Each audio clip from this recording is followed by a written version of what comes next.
Over the last 2 weeks, Pete and Kevin have been busy at the shop working on a mixed variety of projects. While Pete is hard to work from his office chair preparing the 6-liter V12 for an upcoming Grand National show, you will see Kevin machining parts and components for the new 2-liter engine. Feel free to join us and see what a typical day looks like at the shop and catch up on some important updates with both of the V12 engines and more. First, we're going to hang out with Pete for a little bit and see what he's doing to the V12 in preparation for the upcoming show. So Pete, what are you doing to the V12 right now? Well, we're going to take this up to the Grand National Show in 2 weeks. In 2 weeks, the Grand National show? Yeah, we've got the 32 flathead up there, Okay. overhead cam flathead, and we're going to put this in there. This is our 6-liter V12. That's it. That's the award-winning V12. Well, it's won some awards, right? Well, it set a record in El Mirage, and then we qualified, so everybody knows we burn a piston, right? Yeah. But hopefully we got that problem cured. We're going to, we've got baffles made in the scoop, air scoop. Okay. 2 of them, so that the air gets split 30% in the front, 30% in the middle, and 30% in the back. So there were a lot of questions about this baffle, a lot on YouTube, a lot of different theories. Even one gentleman gave us calculations on how much pressure at 250 miles an hour, how big the hole would need to be. The hole only needs to be 2.5 inches at 250. Unfortunately, you can't get moving with that size hole because at 100 miles an hour, you don't have enough air. I think it needed to be like 8 inches at 10 miles an hour. Right. That's crazy. So it needs to have a door that opens for low speed and then closes it at high speed. Yeah. Okay. We're gonna put EGT, exhaust temperature sensors in it. Okay, that was another thing. A lot of people talked about the exhaust temp sensors. Right. So are you going to just do them individually on each? Yeah, each pipe will get one.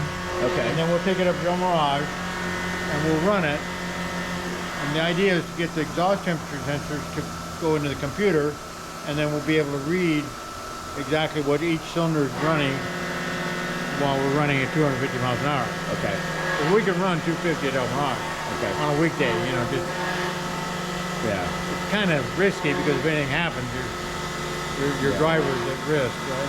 And then where are we at on the Lakester with the 3-liter? This is a sheet metal engine that we built about 10 years ago. Yeah, I see you got it back in. Short stroke, big bore. We turboed it now. We've got to go about 206. Which we did that in the rear engine modifier with this engine. So it's already been up that with that speed. Right, we bought a new turbo, should help us a little bit. And it's just a better car now with the transmission. It's got that 5-speed in it. Yeah. We should be able to go 220 maybe. The record's 206 at El Mirage. And then our plan is to take it to El Mirage twice, put the 12 back in the car for the July meet at El Mirage with the 12. And then go to Bonneville in August with the 12. Sure. We'd like to go 300 with the 300? Yeah. With the 12. Right. Yeah. Do you think that's possible? Do you think 300 is possible? Well, it was still accelerating last year. You were at 280. Right. So could you pick up another 20 miles per hour in another mile? Or we don't know. We don't know. Okay. We'll know, you know, in end of August next year or this year. And I see you got the big V12 out back here. So the goal is, right, to get the headers back on that, wire it up and fire it up in the next couple weeks. Right. All right. Clean it up, get it running again. Okay. Well, we had an offer. The students at Kearney High School said they can make the clear acrylic. They can cut those out if we give them the measurement. Right. So they'll do that. So very rare scene. You got both your V12s next to each other. Yeah, we got all kinds of junk. Well, cool. Well, thanks, Pete. No, thank you. Appreciate that. Next up, you're going to see Kevin work off the plan he's developed for the new 2-liter engine. He's going to be drilling and preparing the oil galley.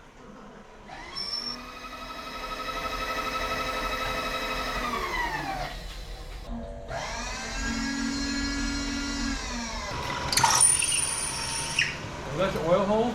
Yeah. It's got to go all the way through the wall. Yeah. How far does that have to go? All the All the way through. to the other side.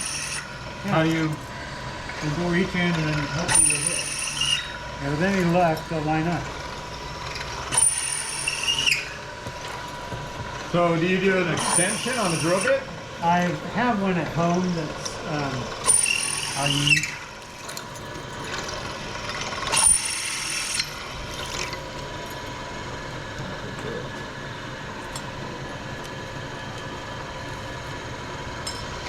I ran out of WD-40.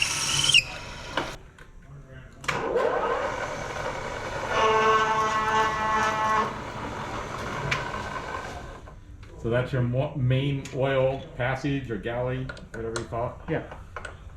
And then we'll connect the, the oil holes here.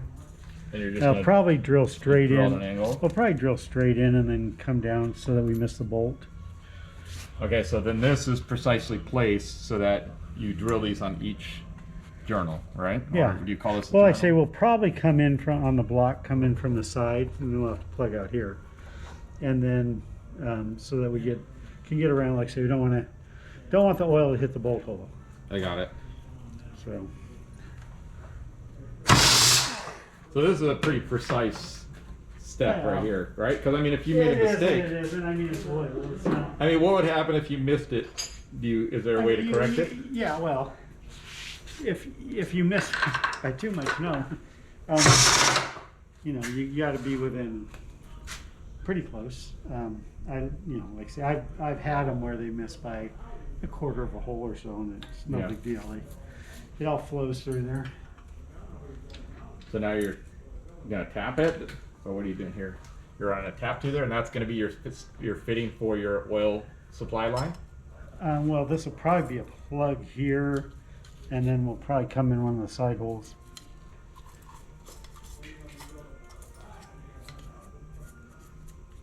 Need some more oil.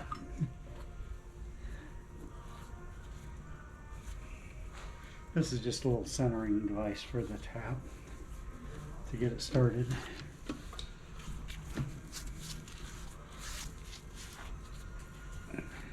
That's pretty cool.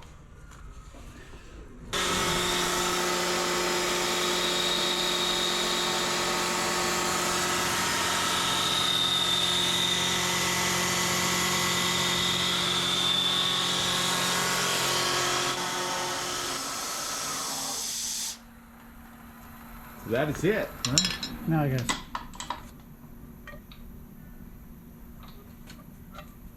Now that Kevin has completed his machine program, he's going to tap the holes on the front engine cover here with Pete. And then Pete's going to explain a little bit about how this cover is going to work on the new 2-liter.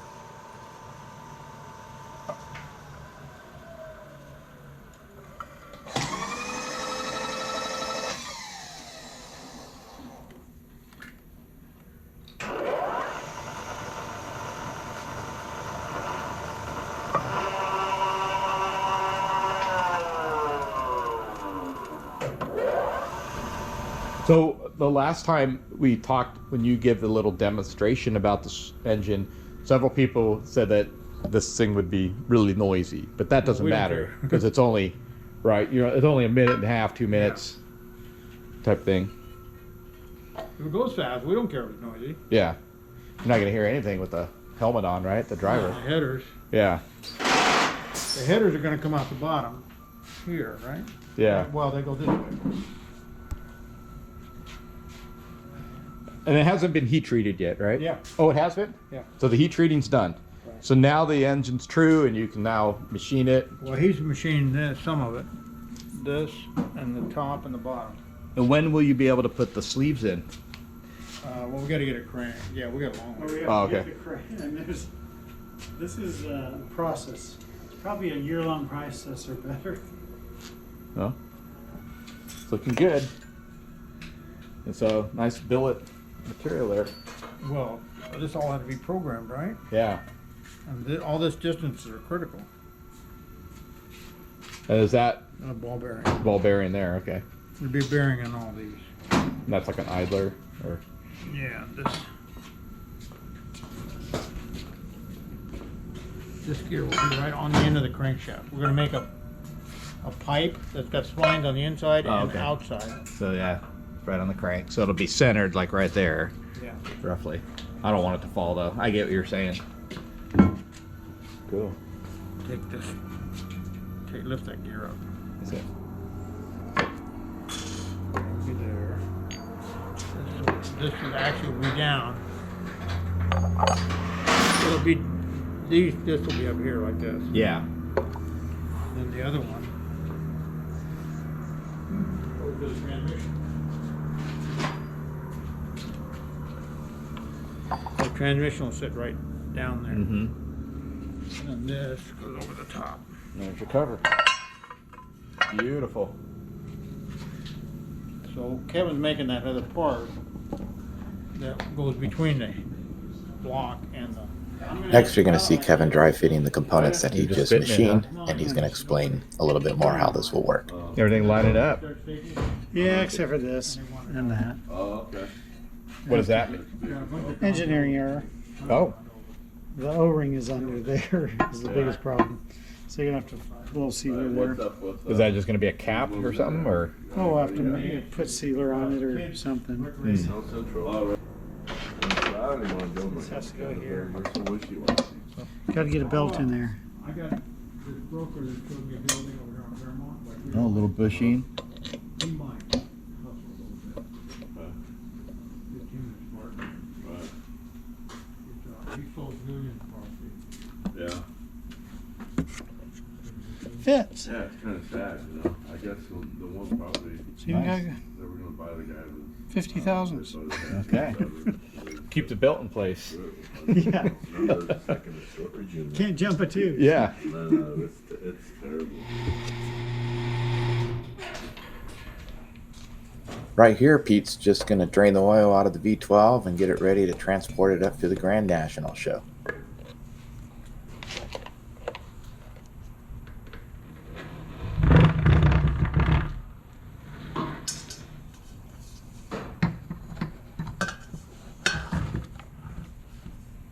Should do it, huh?